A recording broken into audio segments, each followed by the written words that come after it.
Hello and welcome to our presentation. This will be the presentation for year 3 for the Tavern Hotel.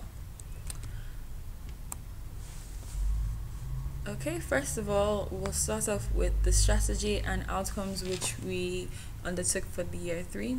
We had a slight increase in the room prices for all the segments. This resulted in an increase of our main KPIs. Furthermore, we lowered wages and increased training. This resulted in high competency and a decrease in payroll expenses among our staffing. We also invested in other facilities which improved our guest satisfaction. These facilities are included fitness center, themed restaurants, among others. We also maintained a low F&B cost percentage, which was a decrease in our cost of sales.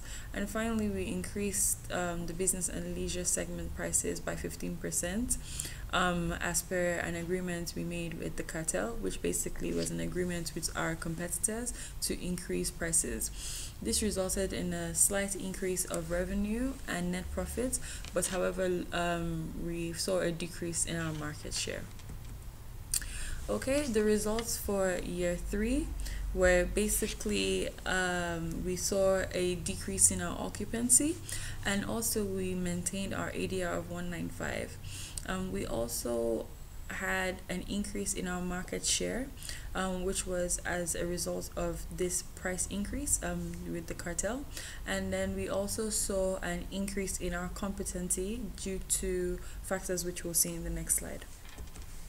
Okay, we maintained a high ADR and RevPAR for this year, and we also had a slight decrease in our occupancy and net profits in the fourth quarter due to the price increase, like I earlier mentioned. And then the trade-off, which we spoke about with regards to our decrease in profits, but we are gain market share due to our increase of 15%, $15.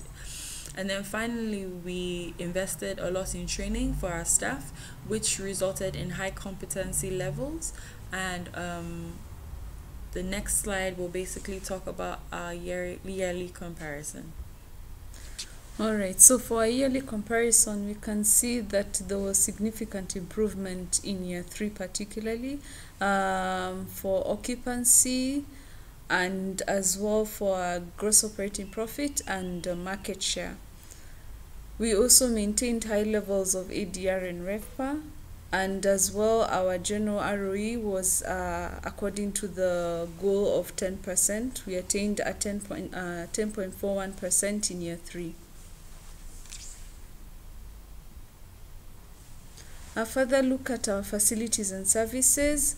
We can compare our yearly investment in facilities and services, and we can see that year 3 was actually the highest level investment, particularly in facilities. And we saw as well a decrease in the level of investment in services in year 3. This shows that generally our level of investment increases year to year, and we hope to continue to further increase our level of investment in facilities and services. Also, with staffing, it is important as well to notify our staffing levels. We can see that our yearly figures for the labor cost per available room and labor cost occupied room increased over the years, and this would indicate that we are maintaining a quite high level of staffing, and this would be something that we need to work on in the next years to come. So for our strategy for year 4, we plan to slightly increase our room rates in all segments and focus on decreasing expenses through lowering salaries and decreasing staffing level. We also plan to invest in more facilities like spa, valet parking, even because we already have most of the facilities. We plan to invest in refurbishment of the rooms and environmental program, as they are the ones of all our all our services and facilities. They're the ones that require more attention, and we plan to increase advertisement for the least popular segments such as tour, package, and large and small groups. This concludes our presentation. Thank you for listening. Bye. Goodbye.